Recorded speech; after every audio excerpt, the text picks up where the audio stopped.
Welcome, everybody. We are here once again awaiting today's White House coronavirus press briefing, originally scheduled for 5 p.m., has been rescheduled for 5:30 p.m. already. That's why I started a little bit later, anticipating that this would happen, as it does every day, meaning we are about a half hour away. I believe yesterday was the latest Trump has been since the start of these. He started an hour and 12 minutes late, if I recall correctly, yesterday. Originally scheduled for 5 p.m. Eastern, started at 6:12 p.m. Eastern. Do I have that right? I guess I'd have to go back and look exactly. But not good and very disrespectful. Very, very disrespectful.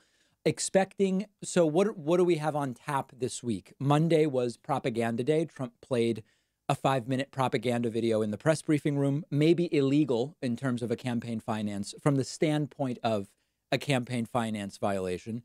Yesterday was all about naming companies. And actually, I have something really good for you guys.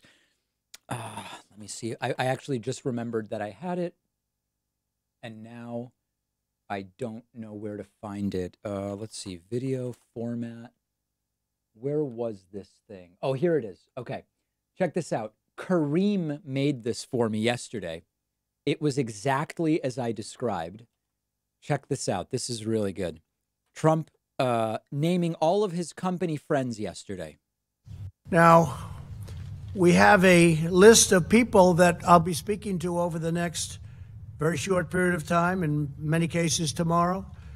The American Farm Bureau Federation, Cisco Systems, Tyson Foods, Purdue Farms, Cargill, Archer Daniels, Midland Company, Corteva, Tractor Supply Company, Seaboard Corporation, Grimway Farms, Mount Air Farms, Bank of America, Brian Moynihan, JP Morgan Chase, Jamie Dimon, Goldman Sachs, Citigroup, Wells Fargo, U.S. Bancorp, Morgan Stanley, Grand Rapids State Bank, Southern Bancorp, the Construction Labor Workforce International Union of Operating Engineers, North America Building Trades Union, Joe McGarvey.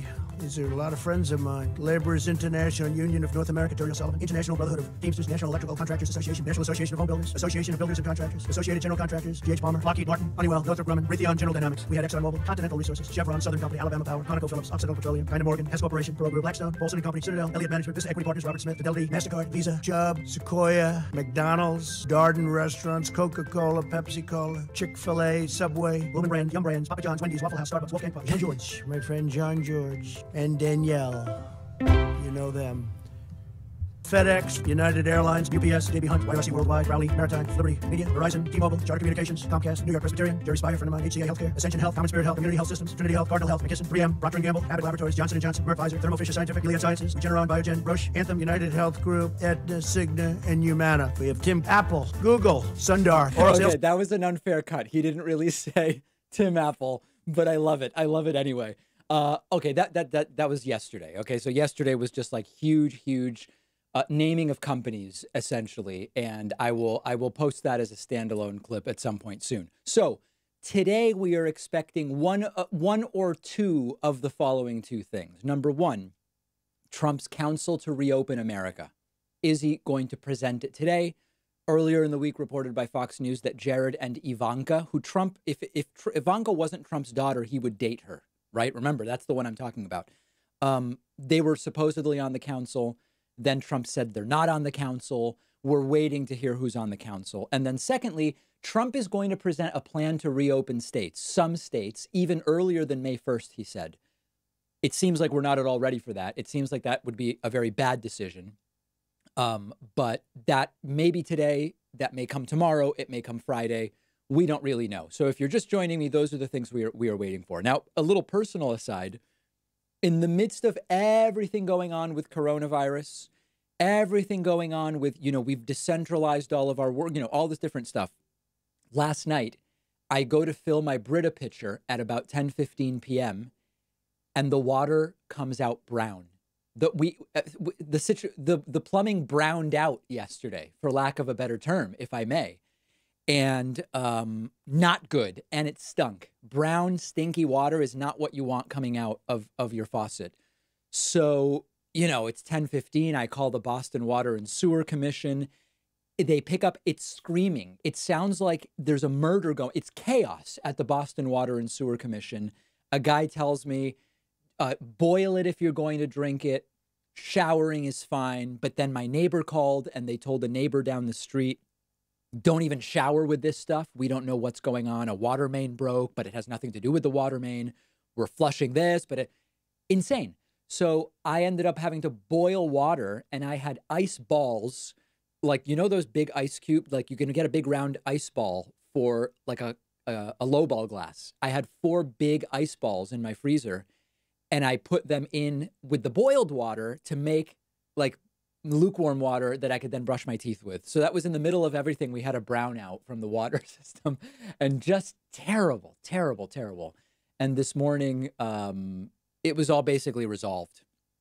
I just ran the water this morning for a little bit, threw out all my ice, obviously, from my fridge. We're starting fresh. Can you imagine brown ice? Insane. So that was yesterday.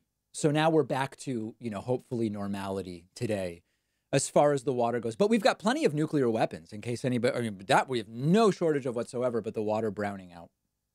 It is what it is. Okay, a few super chats, then I have clips to play for you. Rachel Vanderlinde subscribed on YouTube. Carol Strickland sends a super chat. John Hubbard has subscribed.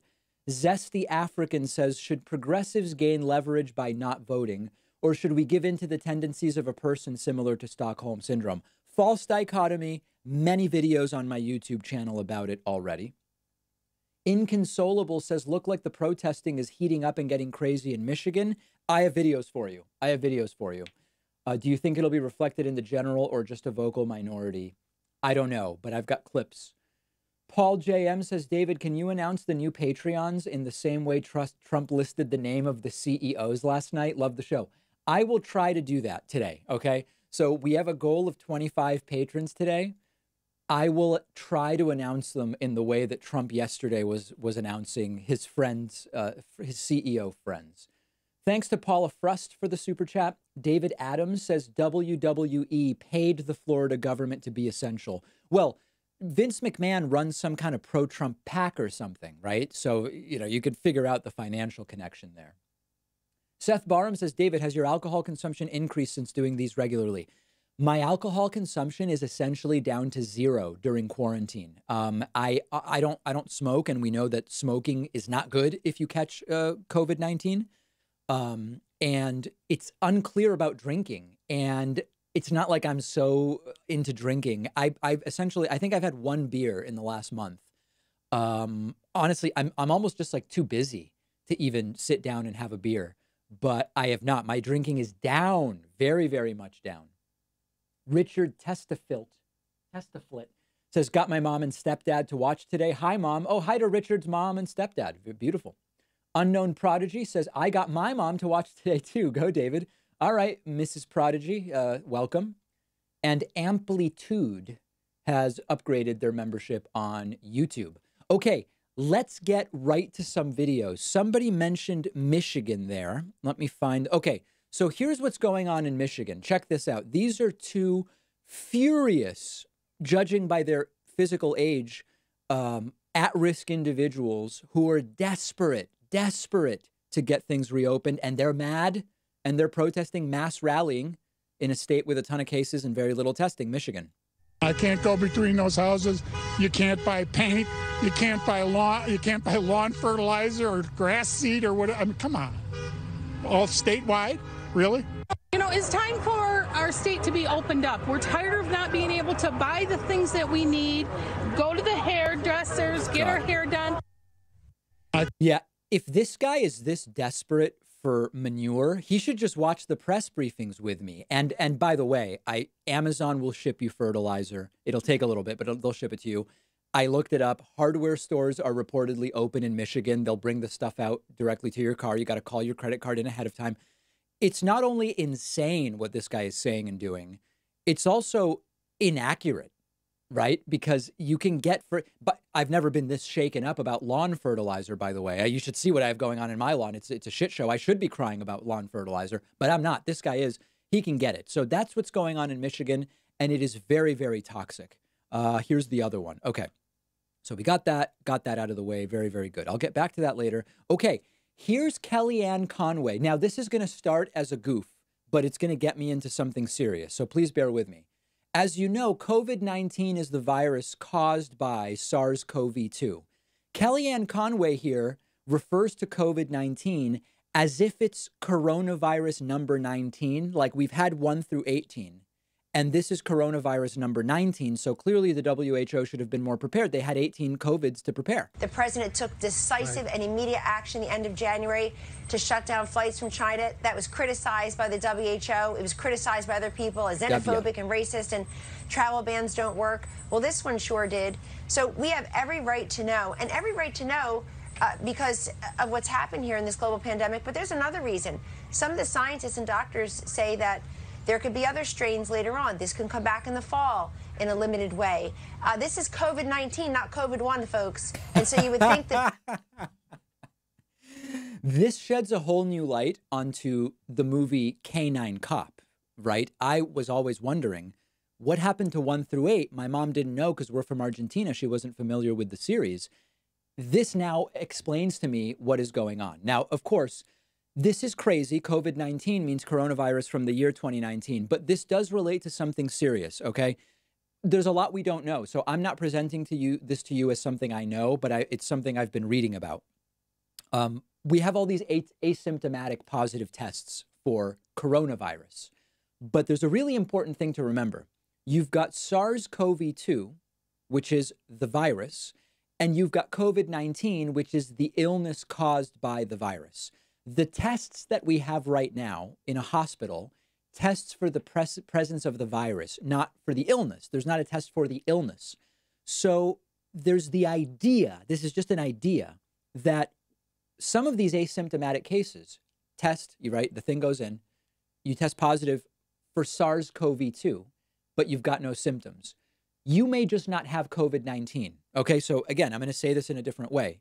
Just because the virus is in your body does not guarantee it has infected you and that you have a case of COVID-19.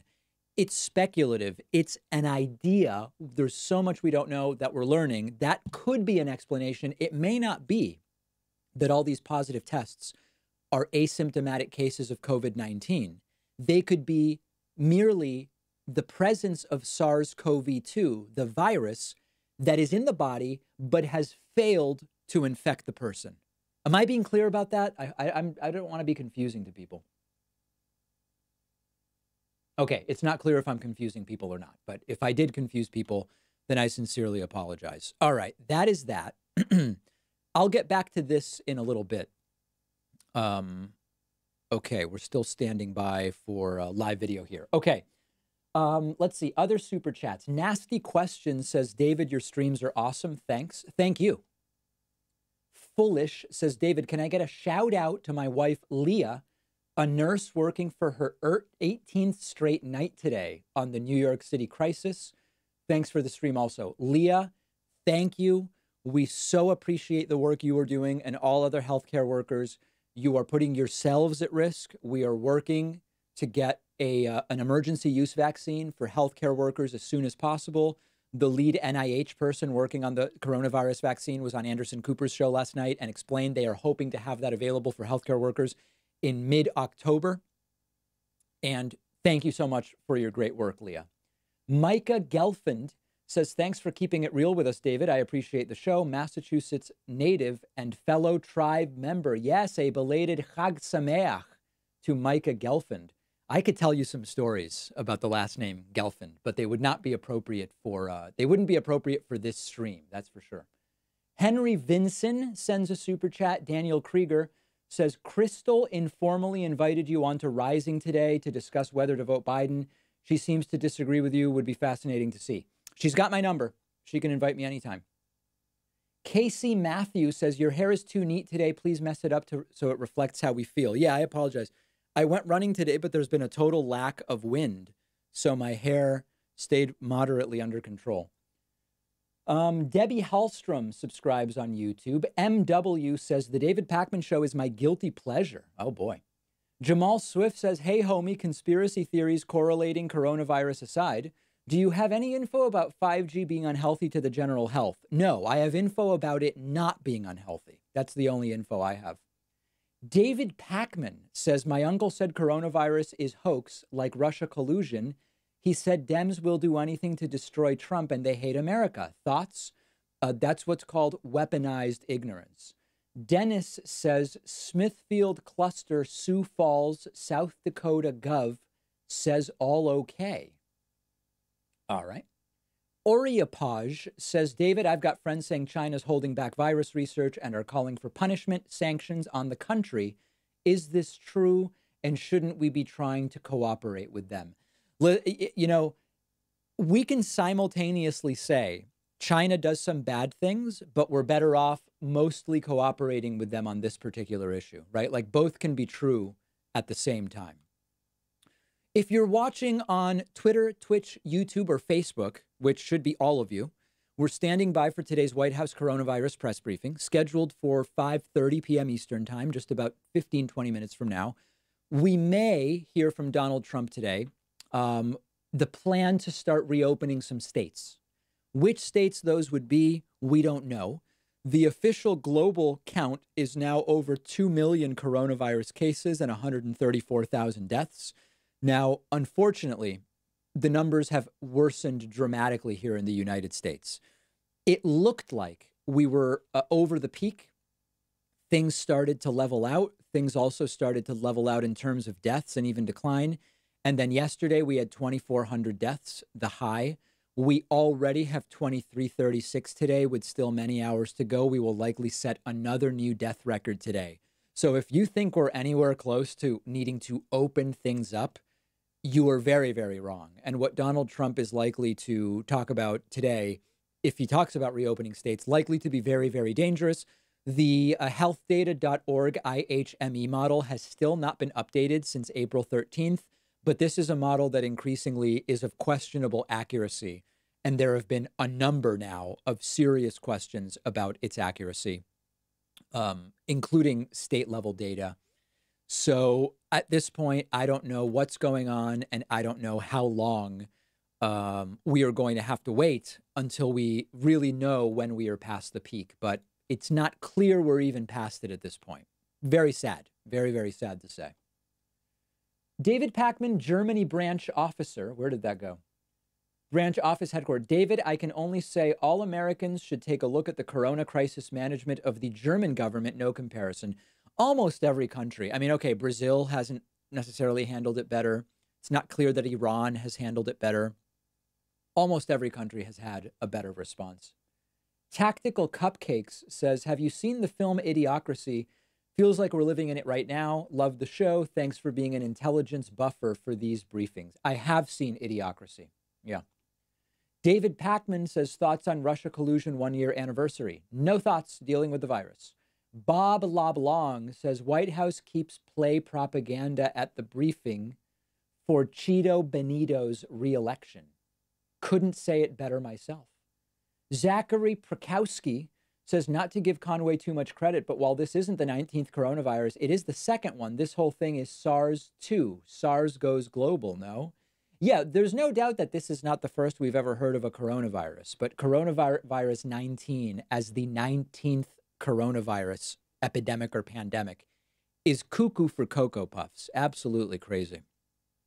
Okay, let's now review this. I showed this to people yesterday and there was great interest in it. There was a lot of interest in it. So I'm going to show it again. This is a possible roadmap, I believe, from Morgan Stanley. It's from one of the financial firms. And say what you want about them, they have been putting some pretty good roadmaps together involving both medical and public health and financial experts. They are putting out a roadmap that would include a peak on the coasts and the epicenters right around now, and a peak in the rest of the U.S. Probably in about 10 days. They are looking at increasing testing capacity to 500,000 tests a day by the end of April and 1 million tests a day by the end of May. They are counting on an antibody test being widely available in mid-June. And then if we do all that, every single one of these is an if. They're looking at early infected people, people who were infected in February, March, April, people who have recovered, going back to work in mid-June, given that they will be able to have antibody tests and we'll know if they have the antibodies, followed by wave 2 returning to work in midsummer.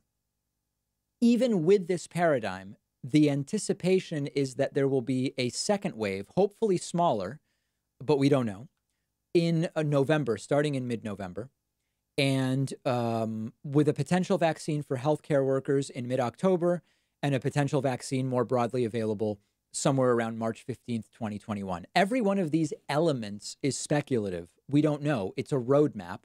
There's a great interview on Anderson Cooper's show last night from the lead NIH coronavirus vaccine researcher. She said, if things go well, there will be an emergency use healthcare worker vaccine available right where this says, mid-October. So that this is not delusional.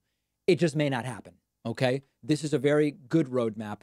It seems moderately realistic. You know, Trump's talking about open up 20 states in total in 10 days. That seems like a death wish. But okay, that's what Donald Trump seems committed to be doing. Okay, one other thing, and then I'm going to get back to super chats and other things. Diamond and Silk, these are two delusional supporters of Donald Trump. They now say they will refuse a vaccine for the virus that Bill Gates is involved in. And check out the other crazy things they say. Yes, we do need to look at the community. Right. But what we don't need to happen is what happened with Africa. When Bill Gates and them took that vaccine to Africa, trying to vaccinate, they felt like stuff can start right there in certain parts of Africa. That's what we don't need to. You're not going to make black people the guinea pig for this here right here. We're not going to be your experiment. Nope. Or your project. Ass pyramid. That's weird. Ass pyramid. That's strange. Not black. Yes. folks. Today, Billy, yes. The Surgeon General was talking too. As a matter of fact, he was trending today. Listen, I tell us what we need to know. Yeah. But I always look at the underbelly of what's going on. That's That's right. the intuition So to speak. in me. Yes. That's my intuitive counterpart. Yes. What are you about to do here? Right. Because what you're not going to do, you're not going to start vaccinating black folks. Right. And saying we have to have a vaccination card just to go to work. So you're not going to do that. And what it does is it'll start with us first. Right. Does anybody know if these women are sisters, lovers, friends? Like who? I just don't really understand the show. See, they got us with slavery. They got us with Jim Crow. Now they about to push this here mass vaccination. And listen, kudos if you make your vaccines for people and you want to help people. But I have a problem receiving any vaccine from any entity, especially anybody like Bill Gates, who push for population control. There you go. So anyway, these conspiracies, I have people I went to high school with who I've muted them on Facebook. I've unfollowed them on Facebook, who have been pushing the Bill Gates conspiracy theories. And it's sick. It's absolutely just sick, vile, and completely disgusting. I don't know how else I can even describe it. Okay. Suffragium says, I'm confused. One can have the virus while the viral load determine the infection, and how the heck is it tested if it can be tested? These are all questions that we still need to answer. Sabrina Safar says, let your hair grow out to the length and style of Donald Trump and then bleach it. Channel will explode. You know what? I would consider doing that. I'm not super interested in shaving my head because it might grow back in weird, but I would consider letting it go and then bleaching it to Trump's hair color. If we got to, I said 4,000 patrons, and maybe that's the right number. I mean, like that's a lot to do. And I think it's pretty bad for your hair to bleach it, but I would consider doing something like that. I would certainly consider doing something like that. David Kalansky says, does Joe Biden have cognitive decline? If so, why do you keep avoiding the issue? I'm not avoiding the issue. I think there's no doubt that Joe Biden is slowed down from where he was 10 years ago. But every mental health expert that I've spoken to, again, I don't pretend to know anything myself about this. I just go to the experts. Every mental health expert I've asked about this says to me, in their opinion, what's going on with Biden is not what is going on with Trump. I am not a mental health professional, so I wouldn't come up with my own ideas about this. I can only tell you what experts are saying. Frank Wenruige says, what keeps Americans from rising up against the danger of a president and protest in Washington? Love your show, a Dutch fan. Check out my videos about how the system is designed to prevent really effective protest. I've got a bunch of videos about that on my YouTube channel. Thanks to Mary Allen, who says, oh, wait a second. Where'd that go? Mary Allen sends a super chat. M. Zook sends one. Tommy Galwas says hello from Washington, new soy boy and big fan. Thanks, Tommy. Atari DC, are my Trump bucks worth more than itchy and scratchy bucks? Let's hope so. Charlie says, David, at what point does your hair become a safety issue? P.S. Destroy that like button. Yes, if you're watching on YouTube, we've had almost 20,000 people come through the stream and only 600 likes. Please smash that like button and do the full... Whoa, I just knocked over... Oh, God, my water just went flying. I'm going to have to clean that up. Maybe... Hold on a second. I'm going to have to mop that up with a piece of paper. Legal pads don't absorb much. I'm actually just sorry about that. You have no idea what I just did here. Anyway, smash the like button. I'm not going to fully wind up there. And hit the subscribe button as well. Both are appreciated. My hair is soon going to be a safety issue. In fact, there are certain southern states where it would already not be allowed. Oh, looks like things are moving. We are getting closer to the start of today's press briefing, scheduled for the bottom of the hour. Waiting for the event to begin. Okay. Does anybody know if we have any stream that is live in the room? I would love to see what's happening in the room. The White House stream is not live in the room. Yeah, I'm just not seeing anybody live in the room right now, but we will soon see. Okay. Ms. Smith says, what are your thoughts on the UK response to this? I'm not an expert in the UK response, so I'm not really the right person to comment on it. Connor Brenner says, interesting, Putin is now talking reality on COVID. Yeah, there's been a big change. Dennis says, look up Smithfield Foods, South Dakota, largest cluster. I will. Linda Plaza says, please keep your crazy hair. It makes these streams bearable. Okay, I'm going to try to announce new patrons now in the way that Donald Trump listed companies during yesterday's stream. I want to say thanks to some friends of mine, Tyler Dang, Mary, Steve Parmy, Phil Swanson. Phil's a great guy. Phil Swanson. They are new patrons 1, 2, 3, and 4 today at patreon.com/David Pakman. I'll mention this one time and soon things are getting started. I would very much appreciate if you are able to support the stream and the clips and the podcast and the work that we do. Consider making the teeny tiny, eeny weeny little pledge of $1 a month at patreon.com/David Pakman Show. We currently have, let me refresh here, 1,853 patrons. I think it would be beautiful if we could crest 2,000 during today's stream, but the goal is just 25, okay? So consider that. I know that a lot of folks are strapped for cash. I don't want your money. The streams are for everybody. We're here every single day doing the thing, but consider making a pledge. We had a pledge of $100 a month yesterday, but I don't need you to do that. You can go as low as $1 a month, $1 a month at patreon.com/David Pakman Show. And I will thank everybody, all these beautiful little pledges. Absolutely fantastic. Okay, Timothy says, exit live chat and smash the like button, everyone. Also than you, David. Okay.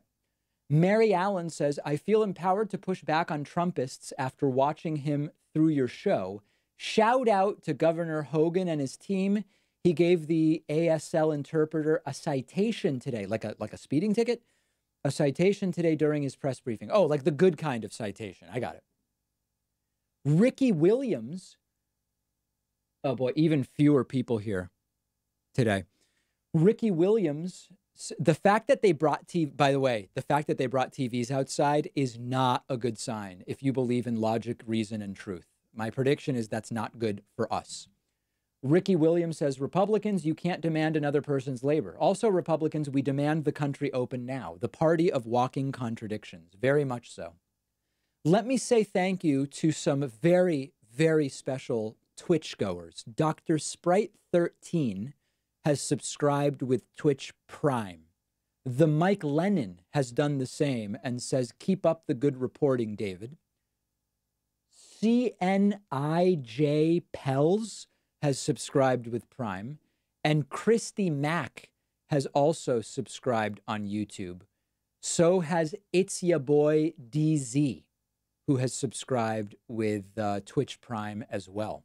Brilliant. Brilliant. Okay, let me do some more Trump-style thank yous for people signing up on Patreon. Got some very special people that I want to thank today. These are great people. These are great people. These are my friends. These are a lot of these people. And they love it. They love what we've been doing from the standpoint of COVID-19, as they call it. Kai Shonaweiss, Townsend Koch, Rob Contreras, Sarah Holly, Bastian, Dennis, Shar, Doug Saylor. Okay, how many is that? 1, 2, 3, 4, 5, 6, 7, 8. Okay, so that gets us to 12 patrons. 12 patrons at patreon.com/David Pakman Show. Okay, other super chats continuing to come in. Sean Tidro says, do you think the model inaccuracies are due to the strange rollout and inconsistent testing, partially, or was that built into the models? I know you're not a modeler, just curious about your opinion.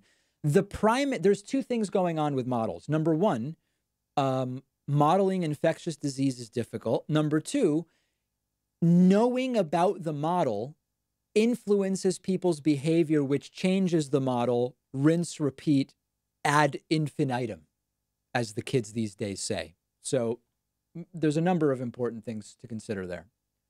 Diane Marzoni says, hey, David, love the show. I'm super happy I got my stimulus check without Trump's signature / name. Yeah. Norma Palacio says, as a hairstylist, your hair is stressing me out. It's fine, guy. I mean, listen, this is so low on my list of priorities right now. It's fine. David Pakman says, Kulinski tweeted to you Trump better on TPP in North Korea, perhaps even first step, but overall, I view them both beyond the pale. What are your thoughts?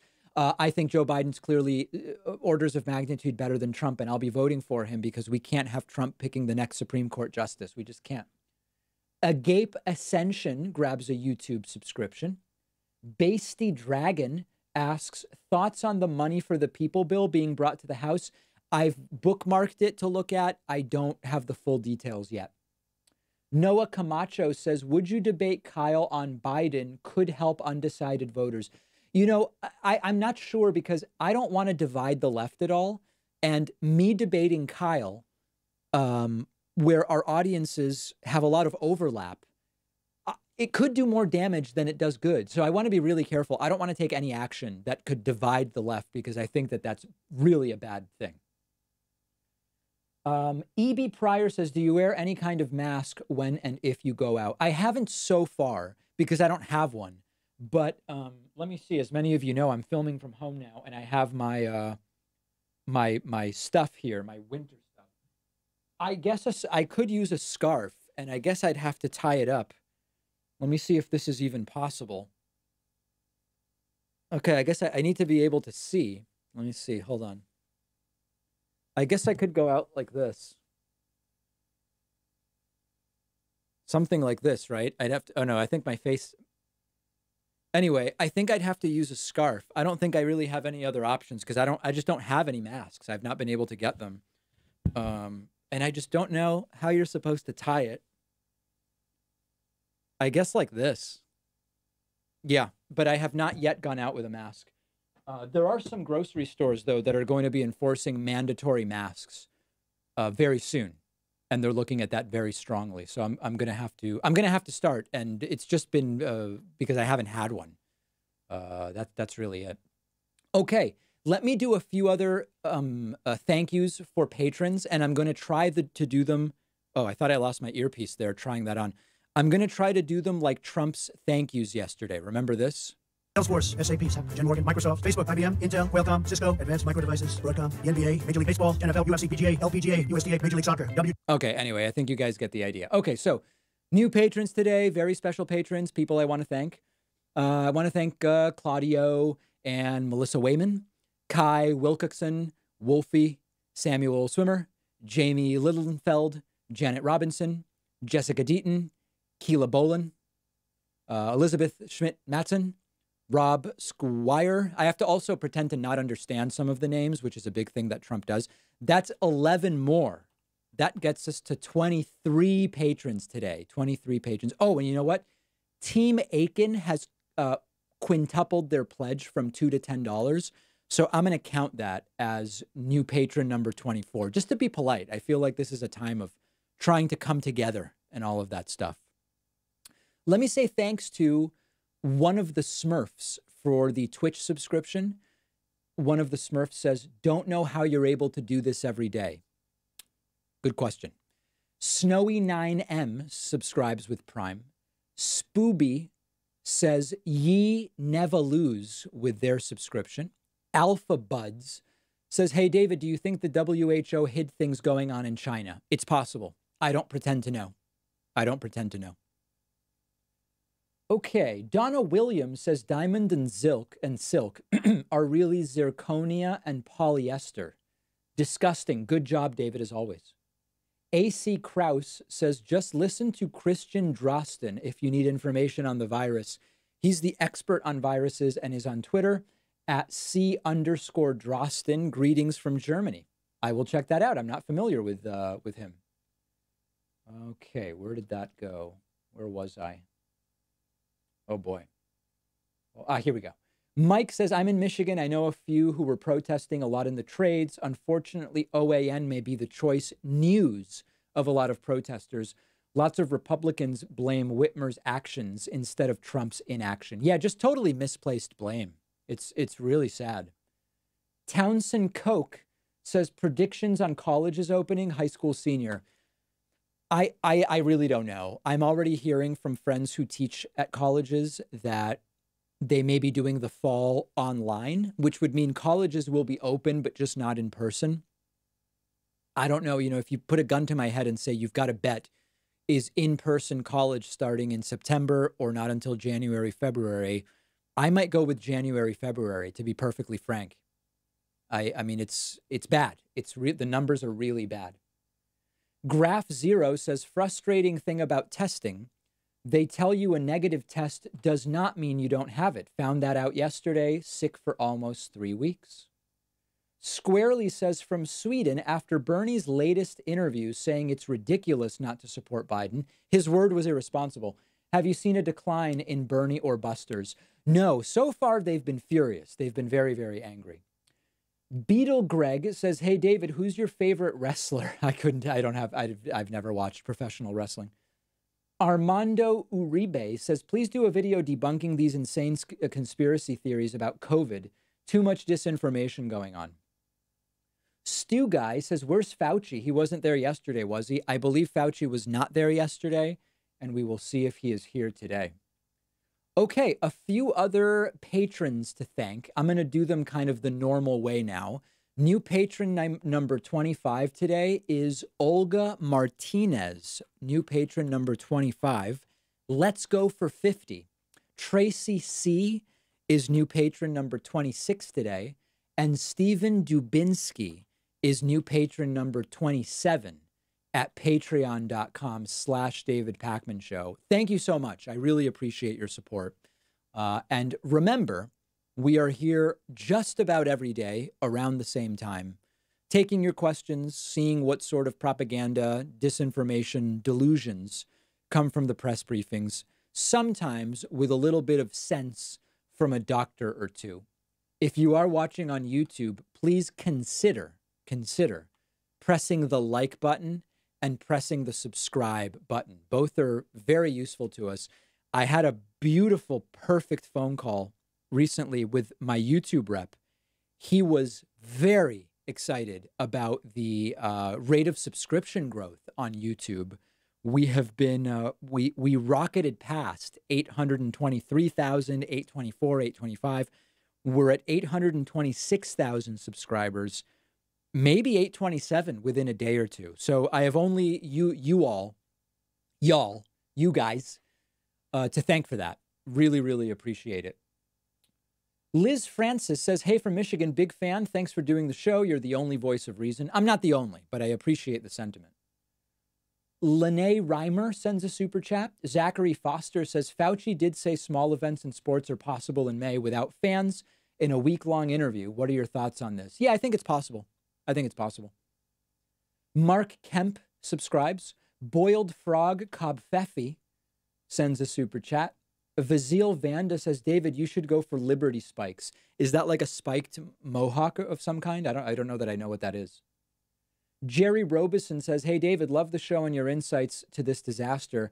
How about pausing the C-SPAN stream when you want to fact check? Spacebar will pause it. You know, the thing about that is if I do that a bunch of times, we'll fall so far behind on the stream. People will get upset. A lot of people want to be watching live. So, you know, there's different views on that. And I've got to be very, very careful with that. Ben Taylor says, yeah, I think impersonations are so fun. Kyle K's Ben Shapiro is the best. Shane Simpson says, I'm currently a subscribed member, but would like to contribute more. Is Patreon preferable, or would site memberships put more money in the coffers? Well, if you're already a member, certainly go ahead and make a pledge on Patreon. The thing about Patreon is there's a little bit of a viral contagion effect where people see, oh, 853 people have already pledged. Well, then a whole bunch more do it. Now, 1,876 people have pledged. That gets people excited about, can we get to 1,900? Can we get, you get it. I don't have to explain the internet to you guys. So that's why Patreon's very exciting. And on that note, a few other thank yous.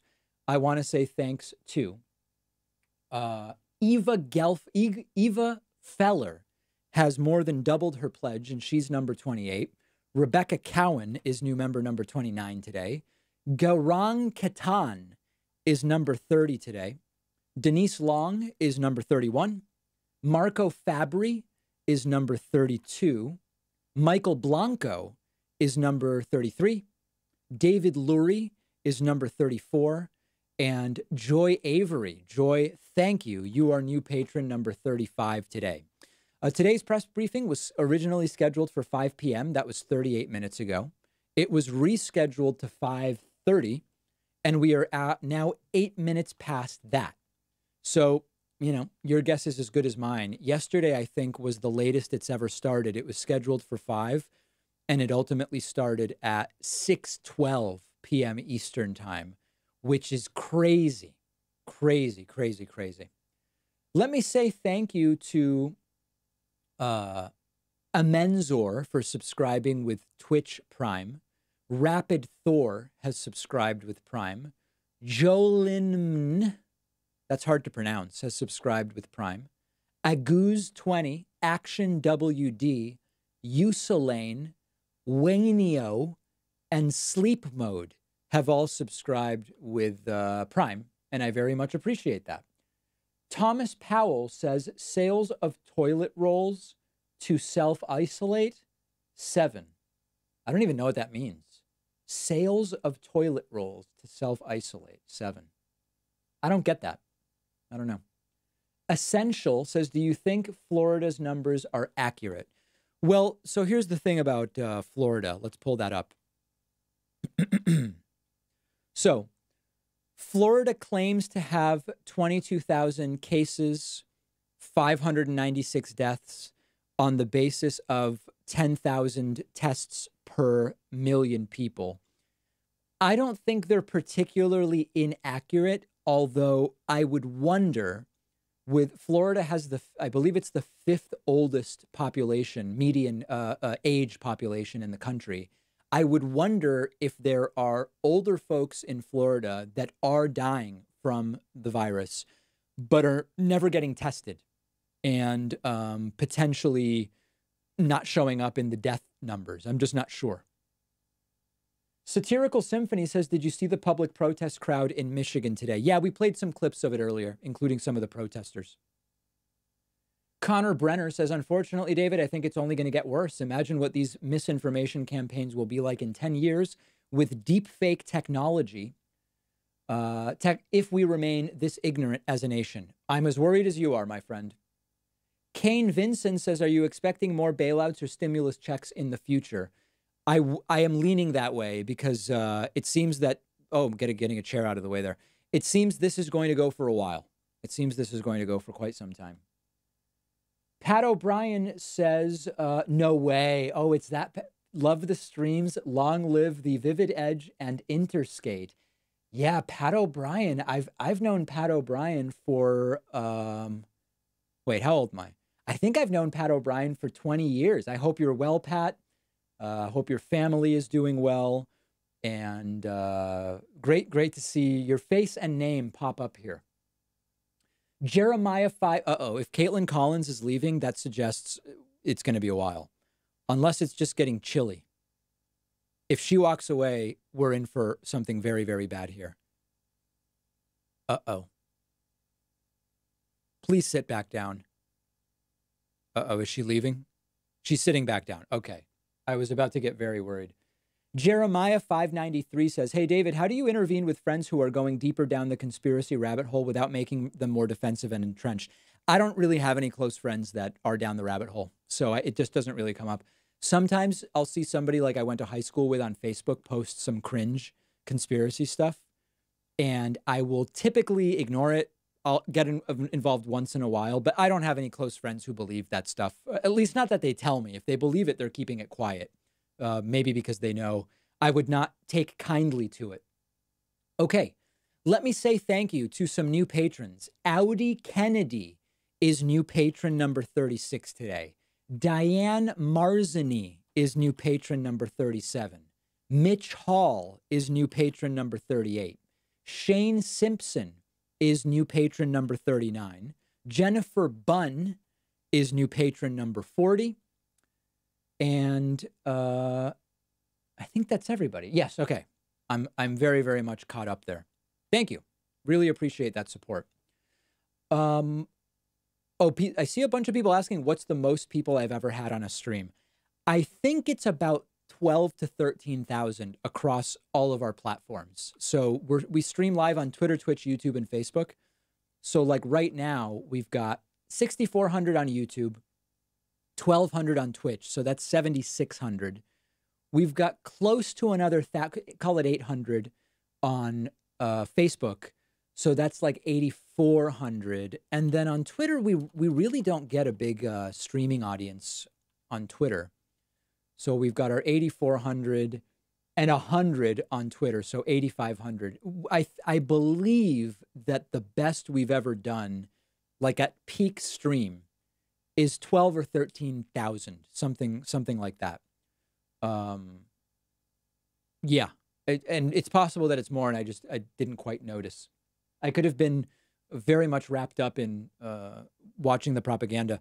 There's Dr. Birx. She sat there for 20 minutes yesterday just waiting for Trump, which was truly wacky. I mean, it's not, is it a good use of Dr. Birx's time to sit out there for 20 minutes while Trump is doing who knows what? I mean, it's so disrespectful to the journalists, to the doctors, to everybody, quite frankly. Nichelle Rose says, do you think these TVs mean Trump will be doubling down on the campaign-style ads? Yes. My instinct is that the presence of the TVs is ominous and dystopian. We'll see if I end up being right. Dominic Richardson says, are all post-World War II presidents war criminals? Well, listen, every post-World War II president has made decisions that have led to deaths that were not necessary deaths. Now, necessary is a very particular, narrowly defined word, but through foreign policy and even domestic policy, the decisions presidents make invariably lead to death, even outside of things like let's drone this guy. That is an empirical reality, and one that is a pretty ugly reality, to be perfectly frank. Let me say thanks to Lightning Gran for subscribing with Twitch Prime today. Chris R says, do you think we will go back to normal activities such as bars and restaurants by 2022? Yeah, by 2022, I believe so. I couldn't tell you whether it's going to be in 2 months or in 12 months. But listen, if we're not back to it by 2022, I'm going to have bigger problems on my hands. Let me put it that way. Harry Bergman has grabbed a YouTube subscription. Soul says both candidates have now been accused of sexual assault. This is just so blank up and enraging. Ken H says the model is inaccurate. Is the model inaccurate because it was picked by Trump, or is the reason Trump picked the model because it was inaccurate? I don't think Trump has much to do with Dr. Birx looking at the IHME model. I think a lot of these decisions are relatively disaggregated from Trump. Quirky Quip says you do not need to bleach your hair. Just get a Vidal Sassoon in blonde color. my hair in my picture was achieved in that manner. That's interesting. So there was there's a picture on my Instagram, and actually maybe people who know about hair could tell me about this. So I'm David.Pacman on Instagram. My third oldest post, somebody photoshopped my hair onto a Vidal Sassoon box, and the box is called VS Pro Series Ultra Vibrant Color. I don't know a damn thing about bleaching hair. I said that if we got to 4,000 patrons, we are now at 1,890. So we're almost halfway there. I said that if we got to 4,000 patrons, I would consider just continuing to let my hair grow and then bleaching it the same color as Trump's. If I don't have to bleach it, because I've been told that bleaching your hair is not good for you, I would gladly do it. But so what I'm wondering is, would the Vidal Sassoon product that I posted on my Instagram, and you can find, it's my third oldest post, would that work? I was under the understanding that with my hair color, you've got to really do something a little stronger, a little more powerful, for lack of a better term. Millennial Cooking Corner asks, what is with Michigan right now protesting? They want to let it rip. They want to open her up. There was a guy who was crying. He wants, actually, let me find the video. We've had a lot of audience rollover since I played it. A video of a guy crying because he wants manure. Here it is. Okay, let's pull this up. Check this out. This was in Michigan today, mass rally. I can't go between those houses. You can't buy paint. You can't buy lawn fertilizer or grass seed or whatever. I mean, come on. All statewide? Really? You know, it's time for our state to be opened up. We're tired of not being able to buy the things that we need. Go to the... Look at her roots. Okay, anyway. It's like, dude, hardware stores are open. They'll bring it out to your car. Amazon is delivering. Just place an order and wait for it. Be patient. We're all doing it. I ordered some books last week with Prime, and I was told May 2nd is when they're going to get delivered because of the demand on Amazon. Can you imagine crying over grass seed, right? Like, it's essentially what the guy's doing. Very weird. Very, very weird stuff going on there. B-Boy Chi says, can you add to bingo when Republicans make an argument for socialism? Oh, okay. I am playing bingo today. So I didn't do this for a little while because I don't want to do the same thing every stream. I'm going to paste the link. I'm pasting it right now in Twitch. And then I'm pasting it right now in YouTube. You can generate your own bingo card. It'll randomize the location. See, you can generate card. It'll mix them all around. This is Trump Briefing Bingo. And if you've not been on any of my streams so far, by all means, oh, whoa, we're starting. Here we go. Oh, let me switch to C-SPAN. It's a better feed over on C-SPAN. It's just delayed 15 seconds. Don't worry. We're going to be just fine. Wow. Why hasn't C-SPAN picked it up? That's really weird. All right. We'll go back to the Fox feed. Strongly working, I might add. New cases are declining throughout the New York metropolitan area. Cases in the Detroit and Denver metro areas are flat. Washington, D.C., Baltimore, Philadelphia, and St. Louis are showing great signs of progress, and new cases in Houston and New Orleans are declining. Record death toll The battle yesterday. continues, but the data suggests that nationwide we have passed the peak on new cases. Unclear. Hopefully that will continue, and we will continue to make great progress. These encouraging developments have put us in a very strong position to finalize Okay, now Fox has gone full Fox feed, so now we'll come to C-SPAN. Great signs of progress, and new cases in Houston and New Orleans are declining. The battle continues, but the data suggests that nationwide we have passed the peak on new cases. Hopefully that will continue, and we will continue to make great progress. These encouraging developments have put us in a very strong position to finalize guidelines for states on reopening the country, which we'll be announcing. We're going to be talking about that tomorrow. We'll be having a news conference tomorrow sometime during the afternoon. We're going to be announcing guidelines. All right. And we'll be talking about various states, and it's very exciting. It's been a horrible time to see such death and destruction especially when you come out of what was the greatest economy in the history of the world. The greatest. There's never been an economy like what we had produced, but we'll produce it again. And I think we'll produce it again very fast. The medical and healthcare advances we've made are critical to our continued progress. We've rapidly developed the most expansive and accurate testing system anywhere in the world and have completed more than 3.3 million tests. To date, we have authorized 48 separate coronavirus tests, and the FDA is working with 300 companies and labs to widen our capacity still further.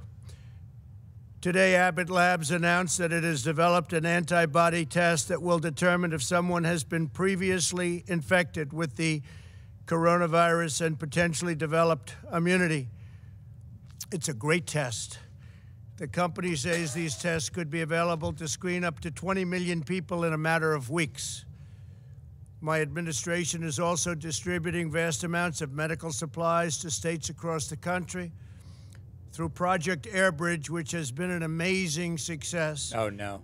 We have completed 44 flights, and these are flights of very, very large airplanes, massive cargo planes. 44 flights of critical supplies as of today, and an additional 56 flights scheduled in the near future. We have some very brilliant people working on this. It's logistically incredible what they've done. And we've also been working on this with the military. And these people have been, the genius of all of them together has been incredible to watch. In total, through all channels, the federal government has developed and delivered 39.4 million N95 masks, 431 million gloves, 57 million surgical masks, and 10.2 million gowns. We ordered 500 million masks, and they'll be coming shortly. And we've distributed 100 million masks. Following our use of the Defense Production Act, GM announced that its first ventilator has come off the assembly line in Kokomo, Indiana. Great place. They did it in 11 days from start to finish, a remarkable testament to the ingenuity of the American worker. GM will ship over 600 ventilators this month alone, with thousands more to come, and we have other companies doing something similar. And I think they said that there's a brief clip that we have of General Motors sent to us by General Motors, and I think they might be wanting to play that for your benefit, please. For your benefit.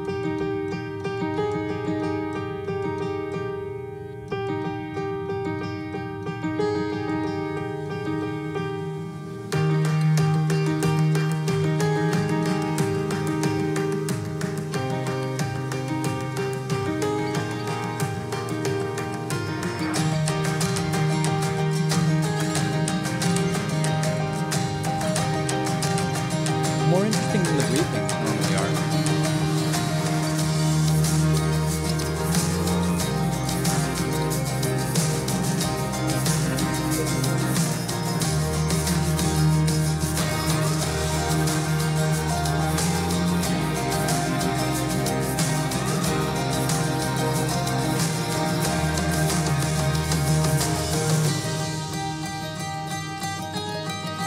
Right.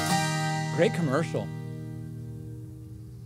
I know you got a little bit nervous when you saw there was a clip about ready to be played, but that was sent to us by General Motors, and we thought it would be a good one to play. It's amazing. It's, you know, what they've done in a very, very short period of time. They're now making thousands of ventilators, and they're coming out of the factory very rapidly at a clip that nobody can even believe. But we have others also doing it, and these are very high-grade ventilators, so we're helping a lot of people, and at this moment, nobody needs them. We have to remember, during the surge, nobody's needed them for weeks now, but we'll have them for stockpiles, and very importantly, we're going to have them for other countries, because nobody's able to do things like we can do, and we're going to be able to help other countries that are having tremendous problems, to put it mildly. My administration is using every available authority to accelerate the development, study, and delivery of therapies. So important, therapies, treatments, and ultimately what we want to come up with is a safe vaccine. But frankly, the therapies to me are the most important because it takes care of people right now.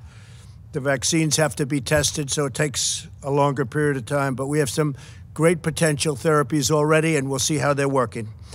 We'll be able to report on that, I think, over the next week or two. Tremendous progress has been made. At least 35 clinical trials of promising therapies are now. New study says chloroquine, bad. Companies. If you look at AIDS, if you look at Ebola, if you look at so many things, they've come up with the answers to so many things. You wouldn't have believed it, and we're very honored to be working with them. They include antivirals and also, and they something which is incredible, keeps the virus from multiplying, a mechanism that keeps the virus from multiplying, immune therapies that prevent the immune system from overreaching to the virus, and convalescent plasma treatments that use antibodies from the blood of recovered patients. So we have a lot of patients who recover, and they're so happy to have recovered that the first thing they do is say, we want to give our blood. And they do that. It's incredible. We have thousands of people that are doing that. They recover. They feel they have an obligation because they've gotten such great care.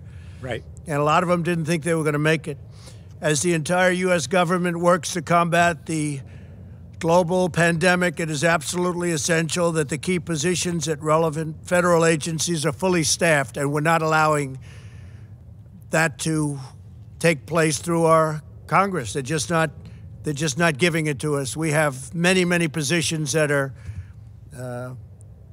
unstaffed because we can't get the approvals. The Democrats are holding us up. We cannot get approval. Oh, God. We've gotten judges because we go through the process. I guess we're up to 448 federal judges. Huge reason why he needs to be removed. And that we've gotten because we focus on it. We take the maximum time because no matter who the judge is, they take vast numbers of days and hours to approve, and leaves no time left for others. Very unfair system. If a judge is going to be approved in 1 hour in one session, it doesn't matter. They'll take the maximum number of hours and days, you're talking about days, to get one judge approved. Uh-oh. And we're close to 250 judges, but because of the way they're doing it, there's no time for anybody else. And many of these people have been waiting for 2.5 years. We have a couple that have been waiting for longer than that. There are currently 129 nominees stuck in the Senate because of partisan obstruction. Oh, come on. Many are nominated for vacancies that must be filled to assist with the coronavirus crisis and the resulting economic challenges. And I've read over the couple of years, well, I didn't fill positions. I don't fill positions. In some cases, we don't need the position, and I'm all for that. But in many cases, you do, but we can't get them approved by the Democrats. They won't release them. The positions include the Director of National Intelligence, 2 members of the Federal Reserve Board of Governors, the Assistant Secretary of Treasury. Note that, like, with DNI, he suggested someone completely unqualified and it imploded. Like, that's not the fault of Democrats. For administering food security programs. And Sonny Perdue, who's going to be speaking today, is saying, please, can I have this man, can I have this particular person approved as soon as possible? Trump's hair does look gray all of a sudden, yeah. Long time, and the Democrats won't allow it to happen.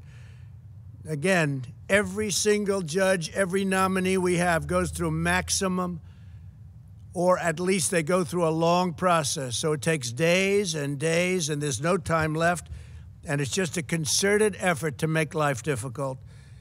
An example is Michael Pack. He's my nominee for the CEO of the Broadcasting Board of Governors.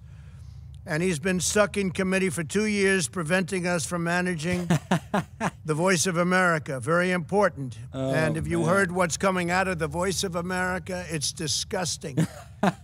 What things they say are disgusting toward our country.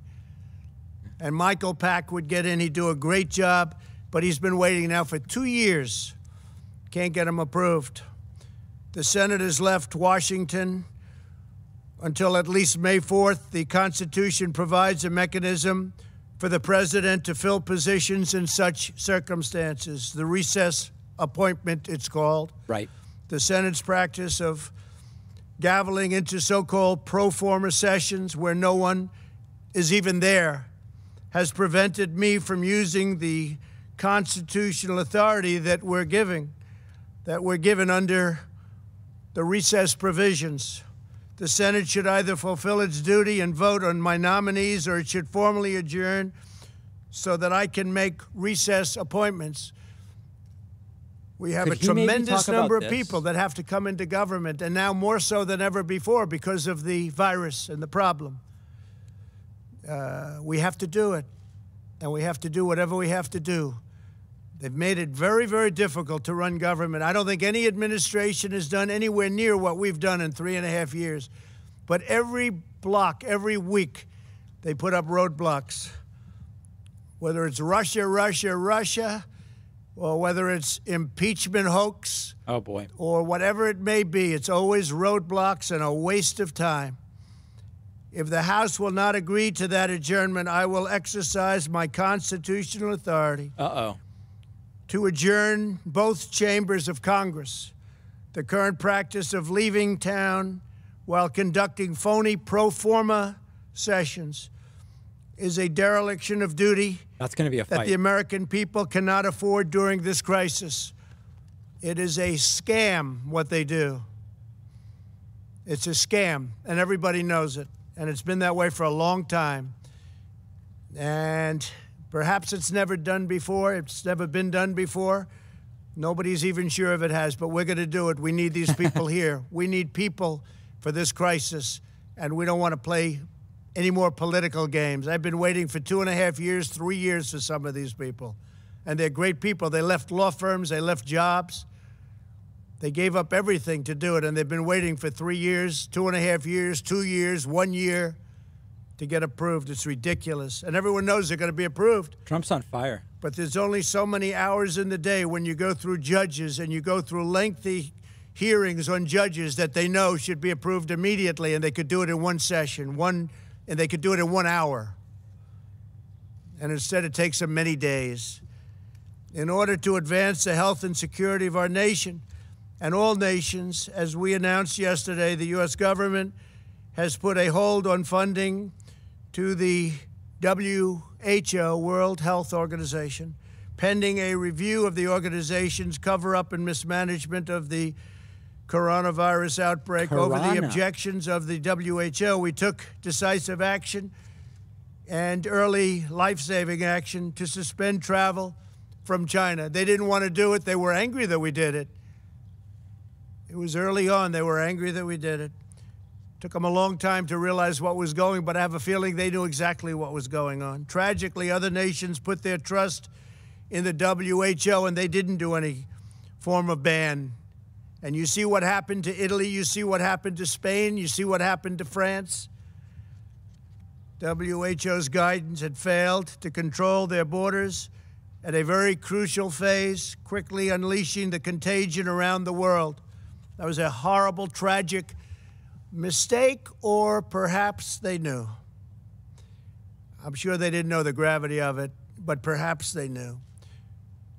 Because if they knew the gravity, that would be an even worse offense. To ease the economic pain of millions of American families, we've now processed $300 billion in loans to more than 1 million small businesses through the Paycheck Protection Program. This action has saved millions of American jobs. It's been an incredible success, and they want to replenish it now, but again, the Democrats don't want to do that. This is money that goes to the workers of our country. Phase 1 was $350 billion, and now phase 2, we want to do $250 billion. This goes to workers. Right. And it goes to small businesses, so we can save all the small businesses around our nation. Mike McFarland from Nebraska recently said this historic relief has been a godsend for his small factory and the 136 Americans who work there. Save those jobs. Another small business owner, Tim Miller from Oklahoma, called the program a total lifesaver for his auto repair shop's 4 employees. Stories like these underscore why Congress must replenish really sounds the like Paycheck Protection Program immediately. The Republicans want to do it. They want to do it immediately. They want to do it now. And the Democrats are stopping it. A short time ago, CDC issued public health guidelines for critical industries.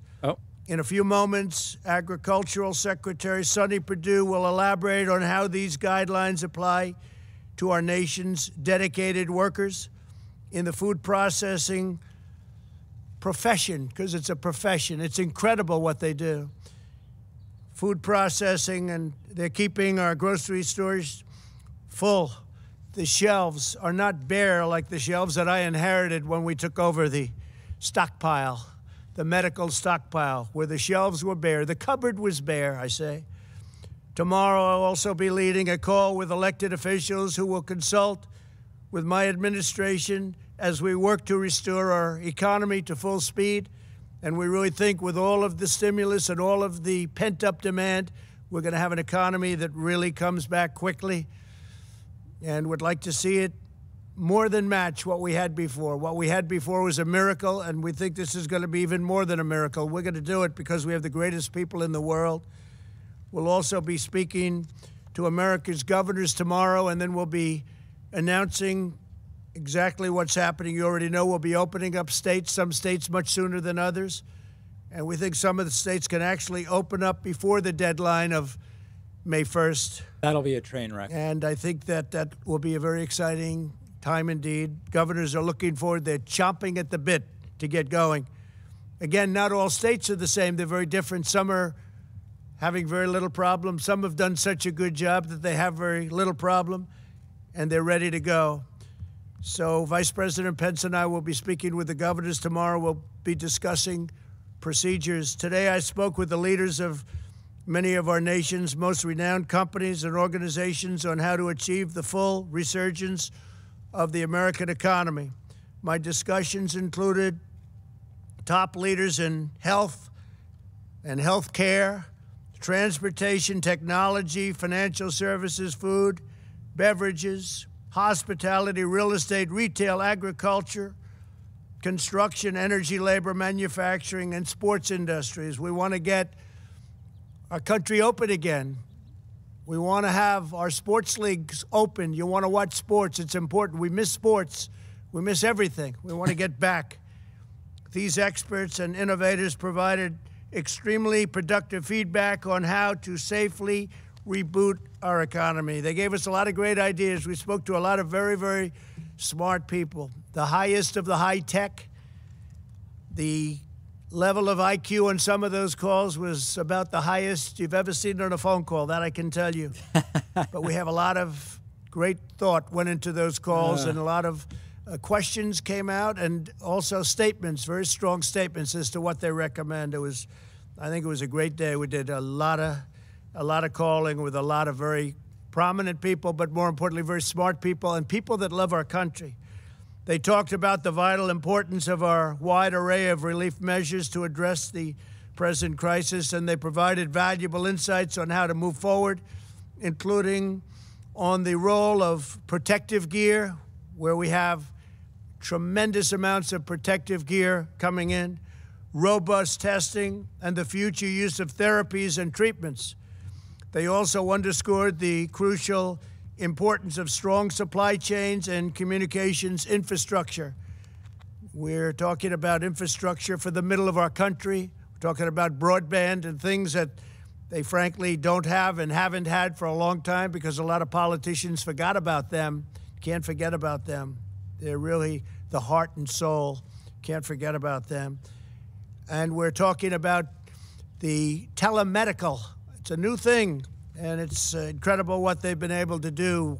This is an industry that's just growing, but it's grown by leaps and bounds over the last 5 weeks. People are learning so much. Without the ability to see a doctor, they're learning so much, and a lot of good things are happening. That's something that's really, going forward, I think going to be very important for our country. As we've seen throughout our proud history, America is never greater than when our people are working in unison toward a common goal. That's what's happening right now. We'll go ahead, we'll forge an even brighter future today than we had, and we'll be, along with other nations, hopefully, we're working with other nations, we'll be the comeback kids, all of us, all of us. It's incredible what's going on. I'm very proud of the people of this country. I'm very proud of the people I spoke to today. These are truly great, brilliant people. and we've gained tremendous insight. So tomorrow is going to be a very big day. We're going to be speaking with the governors. We'll have some information on some openings. And again, we'll have some openings that will exceed our expectations, and they'll be safe, they'll be strong, but we want to get our country back. We want to get our country back, and we're going to do it, and we're going to do it soon. With that, I'd like to ask Dr. Birx to come up and say a few words, and then Secretary Sonny Perdue, and then Vice President Pence. Thank you very much. Thank you. What a mess. Thank you.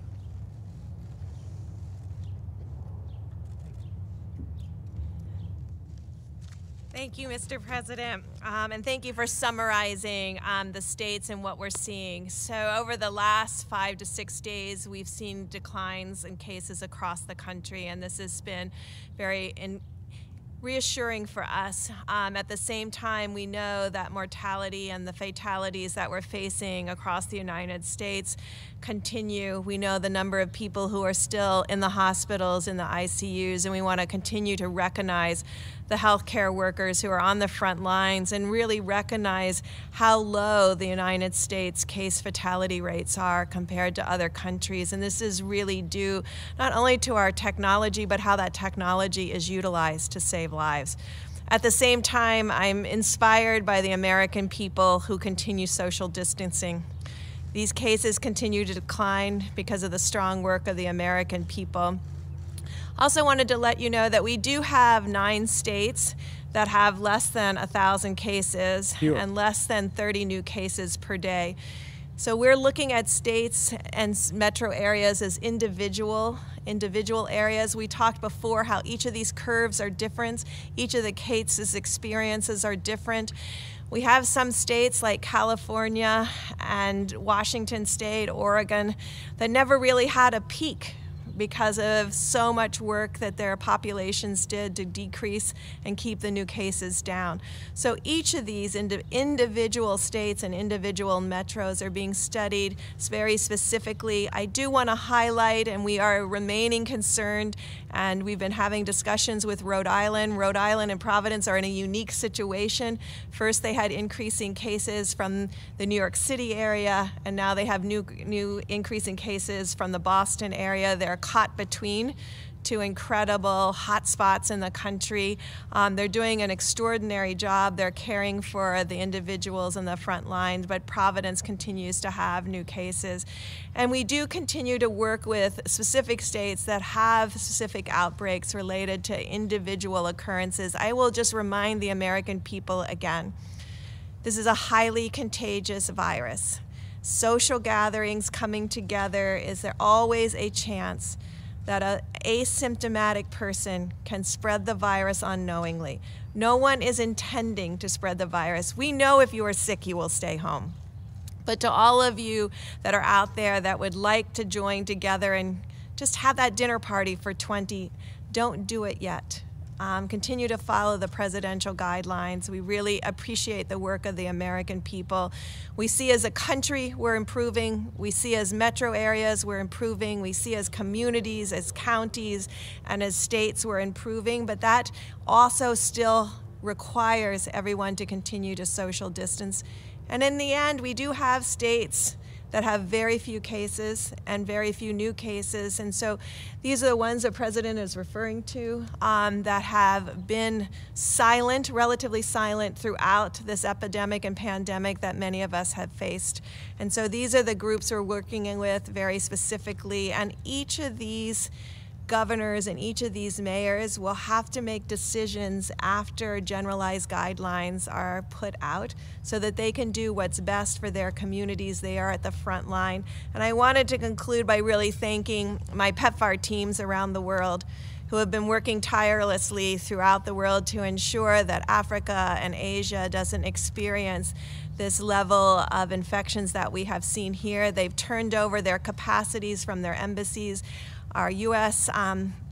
hires throughout the world. Our ambassadors are still on the front line with our local staff, working with ministries of health to confront this virus around the globe.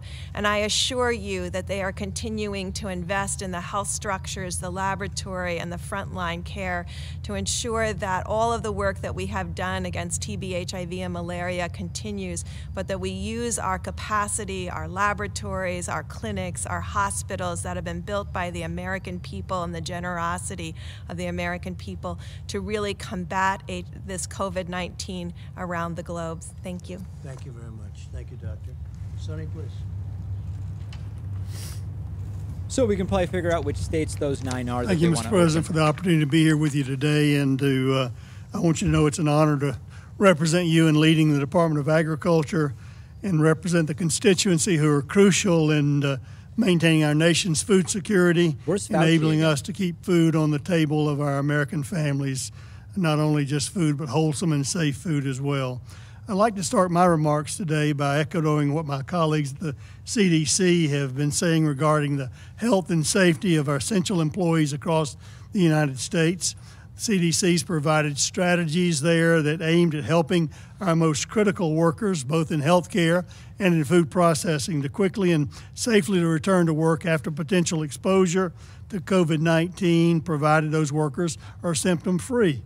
And this guidance will help these critical industries in the food sector protect the health and safety of essential workers while keeping critical functions working throughout the COVID-19 response. As we know, any employee who develops symptoms while on the job should go home immediately, and the interim guidance is in line with CDC's recommendations for healthcare workers caring for those sick with COVID-19. So we appreciate the dedication and commitment of all the brave men and women working to keep their communities fed, and we will continue to work with the CDC to keep those individuals as safe as possible during these challenging times. In that vein, there's been a lot happening this week as COVID-19 is impacting food processing facilities, as you know. For Americans who may be worried about access to good food because of this, I want to assure you the American food supply is strong, resilient, and safe. And in fact, our food supply chain has shown tremendous agility in shifting production and logistics so suddenly from restaurant and institutional settings to retail settings. To all the employers out there in this sector, it's critical that you follow CDC guidelines and guidance and best practices to keep all of your employees and people safe and healthy. To employees and local public health officials advising them, the CDC has issued guidelines on how to mitigate a situation if you have a positive case in one of your facilities. We need our local health authorities and our state health authorities to do everything they can to balance the demand of keeping our facilities operational and our critical industries going, while at the same time keeping the health and safety of employees as a top priority, as well as our communities. So I want to also take this time to thank all of our critical essential food supply chain workers. The entire country is counting on these patriotic individuals by doing the work in our food supply chain. These dedicated workers include obviously farmers and producers, but also processors, truckers, and grocery store workers, as you know. America's depending on what you have, the food we need to feed our families, and you're the ones who are making that happen. Thank you. As an entire nation, we're truly thankful for the work you're doing, and we recognize that you are the true patriotic heroes during this national emergency, along with our healthcare workers. So before I sign off here, Mr. President, I want to remind you and all of us of one more thing. In the United States, we have plenty of food for all of our citizens. I want to be clear. The bare store shelves that you may see in some cities in the country are a demand issue, not a supply issue. And yet people the way still food go is hungry. prepared Kids and packaged to be sold in a restaurant or a school is significantly different than the way it's packaged for you to buy in the grocery store. Our supply chain is sophisticated, efficient, integrated, and synchronized, and it's taken us a few days to relocate the misalignment between institutional settings and grocery settings. But that does not mean that we don't have enough food in this country to feed the American people. You might think of it as an interstate when it's flowing along well, and you have a crash at one place, it backs up, and that's what's happened in the food supply chain, but we're working through that. Yet through all this, our food supply chain has proven to be very resilient, just like American people.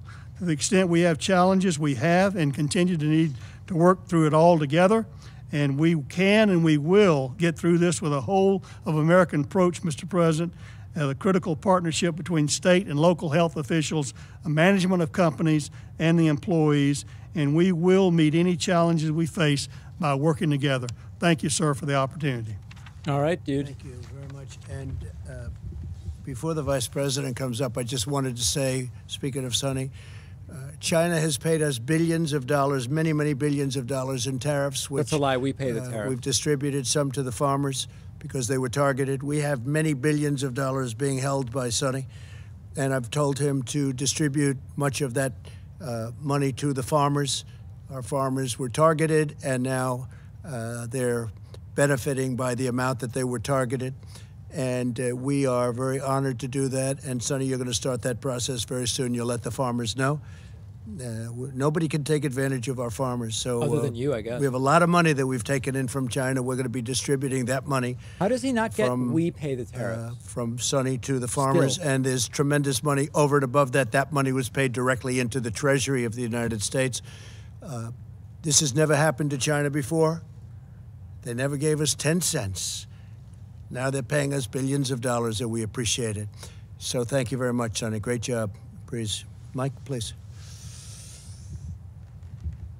God, not Pence. Thank you, Mr. President. The White House Coronavirus Task Force met today. Oh, God. It was reported to us that we've conducted and completed 3,324,000 tests across the nation. More than 619,000 Americans have tested positive.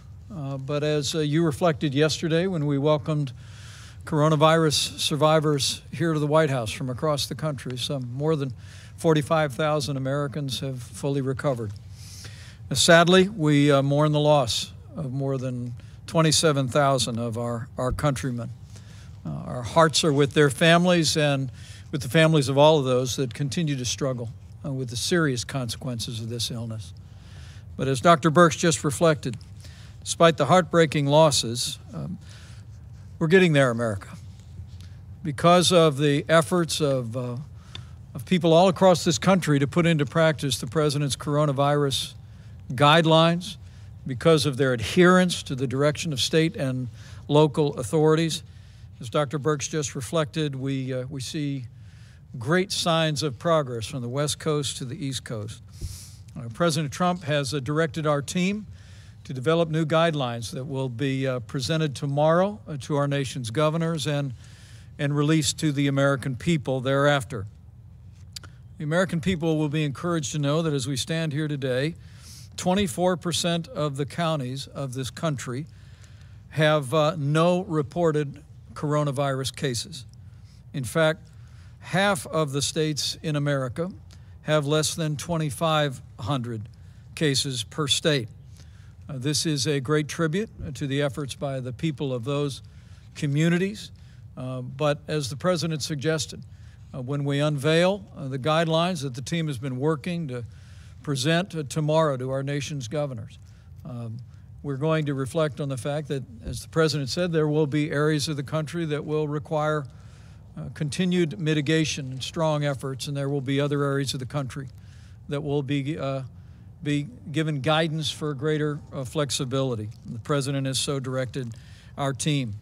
When we think of more than 619,000 Americans having tested positive, more than 45,000 having recovered, we wanted to announce today that the FDA recently announced efforts to facilitate the development and access to convalescent plasma. Mr. President, you've spoken about this. People who have recovered from the coronavirus have antibodies in your bloodstream that can attack the virus. The Mayo Clinic today is working with the Red Cross to make sure that coronavirus patients have access to the convalescent plasma treatments, and over 1,000 institutions across America have already joined this program. And we want to urge every American who has recovered from the coronavirus for at least 2 and preferably 4 weeks to contact your local blood or plasma donation center and arrange to donate. It's one more way that the American people can do their part and step forward, and thousands have already done so, and we know that tens of thousands will join them. On the subject of supplies, Mr. President, I'll be very brief because you detailed a great amount. As the President mentioned, the air bridge has completed 44 flights, 56 more are scheduled. But on the subject of facial masks, which are so important for the protection of critical infrastructure, I'm pleased to report that the average daily delivery through the commercial network through our air bridge is 22 million facial masks coming into the marketplace. The average inventory in the network over a 7-day period is 80 million masks. And FEMA is actually working as we speak to move facial masks to priority infrastructure, food supply, first responders. There'll be 6.5 million masks that go out before the end of this week, an additional 20 million before April the 20th, and then we'll be adding 6.5 million each and every week. At the President's direction, we're going to ensure that all of those that work in food supply, all of those first responders, have access to masks, and we're increasing those every day. Finally, I know I speak for the President when I say how proud we are of all of our healthcare workers across the country, and how proud we are of the men and women in uniform, our medical professionals who have been deployed across the nation, literally by the thousands. In fact, as we stand here today, 576 doctors, nurses, and other military medical professionals have been deployed to 13 hospitals across the nation, 10 in New York, and 1 in Connecticut, Texas, and Louisiana each. And as the President reflected a few days ago, because we happily did not have the demand on the Javits Center and on the comfort in New York City, at the President's direction, we have deployed doctors and nurses from those 2 facilities to hospitals. In fact, the President and I were just speaking to Mayor de Blasio just before we came out, and he expressed his great admiration and appreciation for the relief that these medical military personnel have provided to incredibly dedicated people in our hospitals. 258 medical personnel just yesterday were deployed off the ship and out of the Javits Center into New York. With that, Mr. President, I'll step aside, but it's remarkable to think of all that we've accomplished over the last month since you first issued the presidential guidelines for America. Wow. The truth is, because of what the American people have done over the last 30 days, we are slowing the spread. We are ensuring that every American family would have access to the health care that we want any member of our family to have with the greatest health care professionals in the world. We're saving lives, and we're healing our land. And so we want to thank the American people for all you have done. And tomorrow we'll be presenting a new guidance to the governors of this country about how we build on our progress and reopen America in a safe and responsible way. Thank you, Mr. President. Thanks, Mike. On the recess appointment, Mr. President, if I could. Mr. President. Steve, please. You mentioned the possibility of adjourning both chambers of Congress. Could you explain what you meant by that, sir? Very simple. If they don't act on getting these people approved that we need, because of we need them anyway, but we especially need now because of the pandemic, we are going to do something that will be something I'd prefer not doing, but which I should do, and I will do if I have to. Caitlin, go ahead. One, on a call with business leaders today, they said testing has got to be ramped up significantly before they feel comfortable reopening their stores, their restaurants, and whatnot. Isn't that what health officials and state governors have been? It's what I want to, and we have great tests, and we want the states to administer these tests for the most part, but we're standing behind them. We have great tests. We've done more testing now than any country, as you know, in the world by far. We have the best tests of any country in the world. Nobody has the quality of tests. If you look at Abbott, what they've come up with in a short period of time, they've been incredible. Roche has been incredible. We have the best tests in the world, and we will be working very much with the governors of the states. We want them to do it. We're not going to be running a parking lot in Arkansas. We're not going to be running a parking lot where you have a Walmart, which has been great, by the way. Walmart has done a fantastic job, but where you have a testing center and running that from Washington, D.C. The states are much better equipped to do it. But we'll be working with the states. We're standing behind the states. We're going to work very closely with the governors in terms of that. getting additional equipment.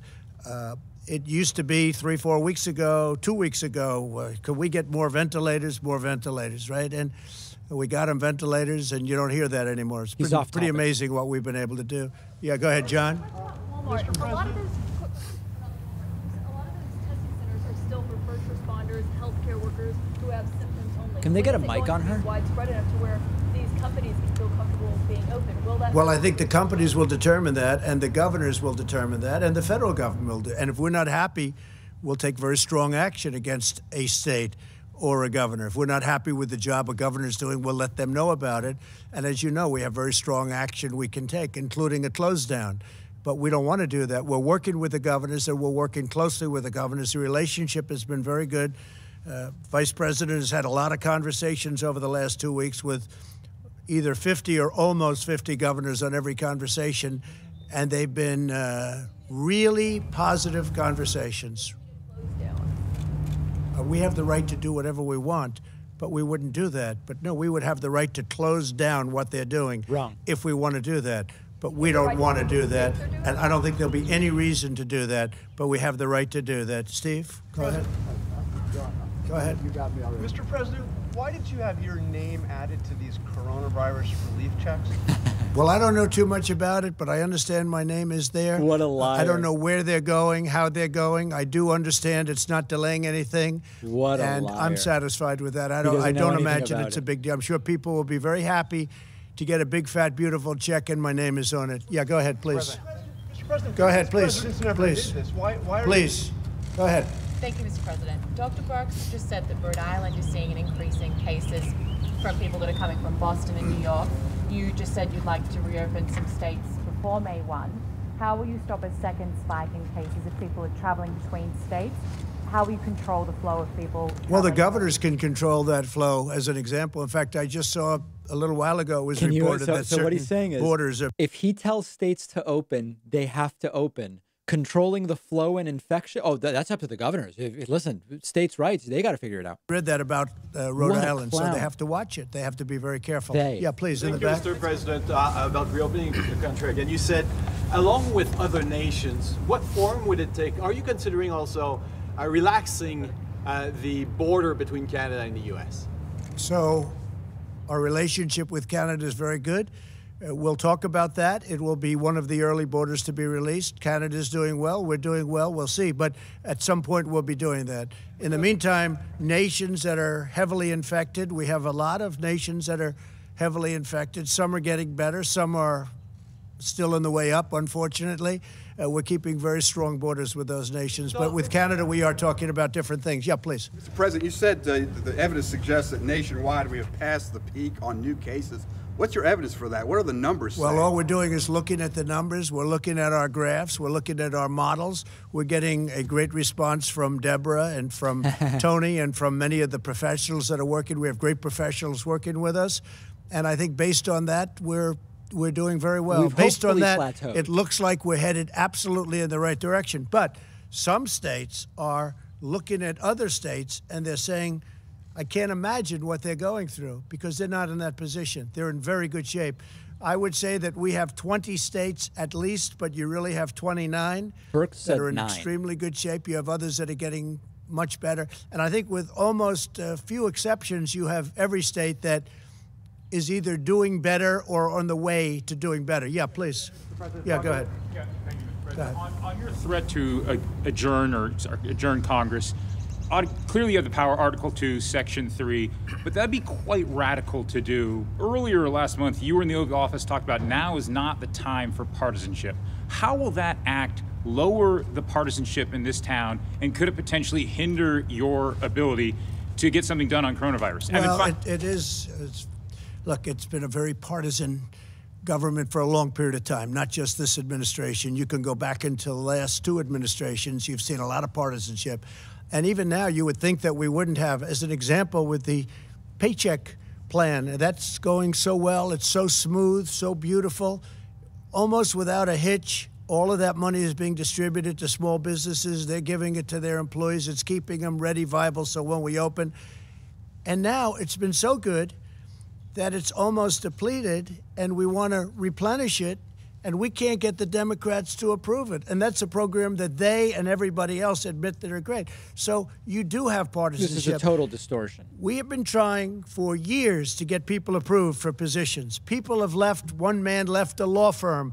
Notice he opened the whole thing by just slamming various Democrats. Executive, he left. It was 2 years ago. We have people that have been waiting for 3 years, and we can't get them approved by the Democrats in the Senate because they're taking so long to approve our judges. Now, I have to tell you that I'm totally in favor of what Mitch is doing with judges, because that's always seems to be a priority. Of course. And it's a very important priority. I think it's one of the great trademarks of this administration. We've approved record numbers of federal judges and appellate judges and 2 Supreme Court judges. That's why he's got to be removed. But rather than approving somebody who's highly qualified, somebody that everybody knows is going to be approved, rather than going quickly, they take the maximum amount of time, whatever that time may be. And what they're doing by doing that is taking days. Question was about partisanship and Trump's bashing Dems. People that get phenomenal reviews in committee are going maximum number of hours. And what they do is there's only so many hours in a day. Now, we could have said, let's stay. I would have been in favor of that. They didn't choose to do it. But I have a very strong power. I'd rather not use that power. But we have way over 100 people that we very badly need in this administration that should have been approved a long time ago. And one of them is the head of Voice of America. If you look at what they're doing and what they're saying about our country, it's a disgrace, the people that are running that. We have somebody that's really good, really talented, and that loves our country. And I want to get these people approved. That's one of many. We have professionals. Sonny, you've been waiting for, how long have you been waiting for the man that we're talking about coming in? 2.5 years. So Sonny Perdue just happens to be here talking about something else. So you've been waiting for one of the most important positions as Secretary of Agriculture is the position. It's distribution. We need it now. We're talking about shelves. We're talking about cupboards. He needs it. He's been waiting. He didn't know he was going to get this question. You've been waiting 2.5 years. The person is exceptional. That person left a very good job. And it's embarrassing to me. He'll say, do you think you'll get that man approved? He's been saying that to me for a long time. It's because of the Democrats. And what we're doing is, and I think anybody here would do it, judges are a priority. A federal judge who's going to sit for 50 years, potentially, a young judge going to be sitting for, that's always going to have to be a priority. But because they're taking so much time and approving they're trying to put us through the mill. That's when you talk about partisanship, and it's never, ever happened before. You can look at every administration in the history of this country. Nobody has ever had hundreds of people not approved after 3.5 years. Go ahead, please. The timeline for that, though, if Congress doesn't act by when, do you have a date? They know. They've been warned, and they're being warned right now. If they don't approve it, then we're going to go this route. Right. And we'll probably be challenged in court, and we'll see who wins. But when the court hears that we aren't getting people approved, as Sonny would say, for 2.5 years for an important position that we need because of this crisis. We needed these people before, but now we really need these people. When you talk about, back to the numbers for a second, when you talk about the numbers, the jobless claims are going to come out tomorrow. It's likely around 5 million more Americans putting their names in for unemployment benefits, but yet there are still a couple thousand people as well dying a day because of coronavirus. When you talk about opening up the American economy, or at least in parts now, how do you balance that decision out given Good question, never going to get an answer. Well, there has to be a balance. You know, there's also death involved in keeping it closed. And I've gone over this with you, and I believe this so strongly. When you look at mental health, when you look at suicides, suicide hotlines which are exploding, people losing their jobs. They've exploded. When you look at drugs and people that didn't take drugs and now they're becoming drug addicted because they're going through a problem, they have no job, they have no money coming in, other than the money we're getting them. We've opened up the coffers to a large extent. We're helping people. This is why I wish the Democrats would help us a little bit with it, because they should. It's purely partisan what they're doing, and it's bad for our country. But you know, there is death by having this strongly closed country. We have to get back to work. With all of that being said, We're going to start with states and with governors that have done a great job, and they're going to open it up as they see fit, and we're going to be right behind them, and we're going to be working. We're going to be supplying them with things if they don't have them. We want them to have them. We're going to be helping them with ventilators after this is over so that they can't say, oh, the federal government. We want them to have. They've had a lot of options. Many of the governors have had a lot of options over the years to buy ventilators. They didn't choose to do it. So we're going to be helping them to fill up their stockpiles. We're going to have plenty. And as I said, I'm very proud to do it. We're going to be helping other nations. We're going to be helping Italy, Spain, France, other nations. And we're going to be helping them strongly. I think Russia is going to need ventilators. They're having a hard time in Moscow. We're going to help them. We're going to help other countries that need ventilators. We're going to have a lot. You see it with General Motors.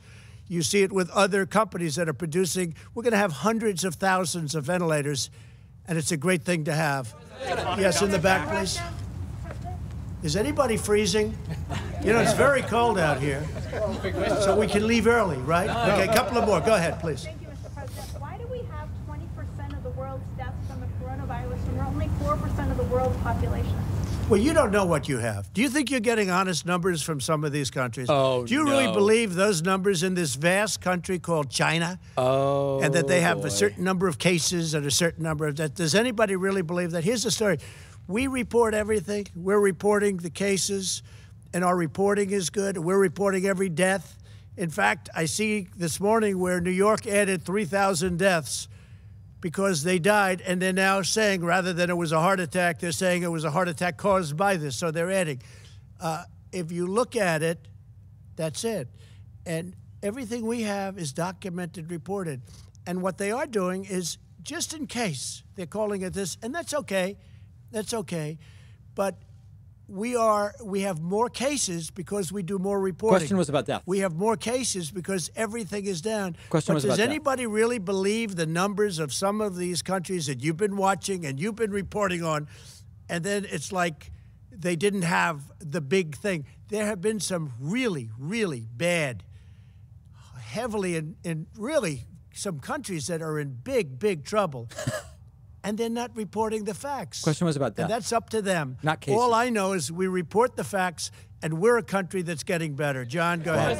Mr. President, multiple sources are telling Fox News today that the United States government now has high confidence that while the coronavirus is a naturally occurring virus, it emanated from a virology lab in Wuhan, that because of lax safety protocols, an intern was infected, oh, dear God, who later infected her boyfriend, and then went to the wet market in Wuhan, where it began to spread. Does that correspond with what you have heard from officials? Well, I don't want to say that, John, but I will tell you more and more we're hearing the story, and we'll see. When you say multiple sources, now there's a case where you can use the word sources, but we are doing a very thorough examination of this horrible situation that happened. Go ahead, please. In your many conversations with President Xi, Mr. President, did you ever discuss with him State Department concerns about lax safety protocols that had been reported to the State Department from the embassy in Beijing about that laboratory? I don't want to discuss what I talked to him about the laboratory. I just don't want to discuss it. It's inappropriate right now. Please, go ahead in the back.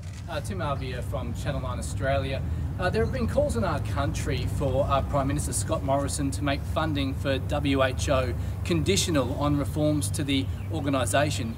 Wanted to get your thoughts on that and if you had any advice for Mr. Morrison. Look, I feel very badly about the World Health Organization, but it's been a tool of China. It's been, as I say, totally China-centric. You take a look at everything that's happened, they've been wrong. I was all for it at the beginning. What do I know? I walked in, I said, World Health Organization, isn't that wonderful? And then you start to see all the mistakes. They didn't want us to close our borders to China, to Wuhan, specifically. They didn't want our borders closed. You take a look, Mike was there, we're all there, and they're criticizing me for closing the border. I did that very early. By the way, I did that very early while Nancy Pelosi was trying to have in San Francisco parties in Chinatown because she thought it would be great. She wanted to show that this thing doesn't exist. These are people, I'll tell you, we have some politicians on the other side that don't know what they're doing. If you look at timelines, you got to look at some timelines. But the world The World Health Organization, just like the World Trade Organization, I'm telling you, I call them, they have been treating the United States for decades so badly, and they've been so in favor of China. China took off when it joined the World Trade Organization because of what's happened. Think of it. They're considered Imagine being way over to WTO now, based on the question. We're a developing nation, too, in my book, okay? We're developing, too. But the fact is, we have been treated so badly by these organizations, and believe me, I'm looking at that one, too. We're winning a lot of lawsuits right now that we never won before in the past. We're winning a lot of money that we never won in the past. That's with the World Trade. But with the World Health Organization, what's happened there is a disgrace. Here's the other thing. We pay $400 to $500 million a year. China's paying $38, $39, and $40 million a year. And it's like they control this group. I could do that, too, if I wanted to devote full time to it or have some very capable people dealing with Dr. Tedros, okay? What? I could do it, too. I could do very well with that.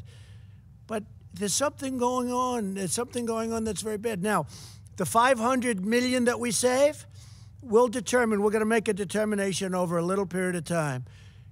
But they're going to either have to make massive changes. I don't even know if they're going to be able to do that. Or we're going to give money to people. We want to help people.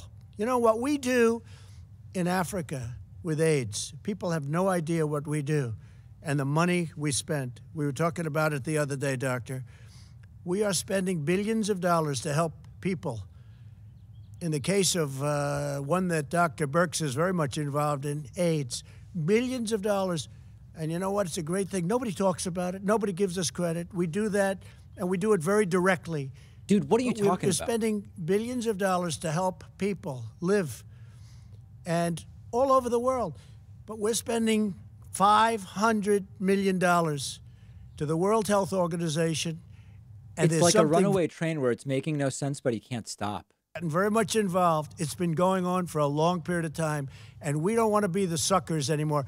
So it's cold out. We will talk to you tomorrow. Big day tomorrow. Very big day. Thank you. So tomorrow we are going to get some list of countries from Donald Trump that, a list of states rather, that are going to be set to open up. That's tomorrow, and it could be the start of a veritable disaster. A second wave before the first wave even really ends. If you're watching on YouTube, please remember to hit the like and subscribe buttons. Every single one of you who does that is so much appreciated. Trocarcat, thank you so much for the large, generous super chat. I so appreciate it, saying information is power and I want nothing to do with Trump's signature. So appreciate everybody's support. We'll be back here tomorrow at roughly the same time for a list of states that are going to be letting it rip, apparently. Thanks also to the 51 people who made a pledge at patreon.com/David Pakman Show. Really appreciate every single one of you.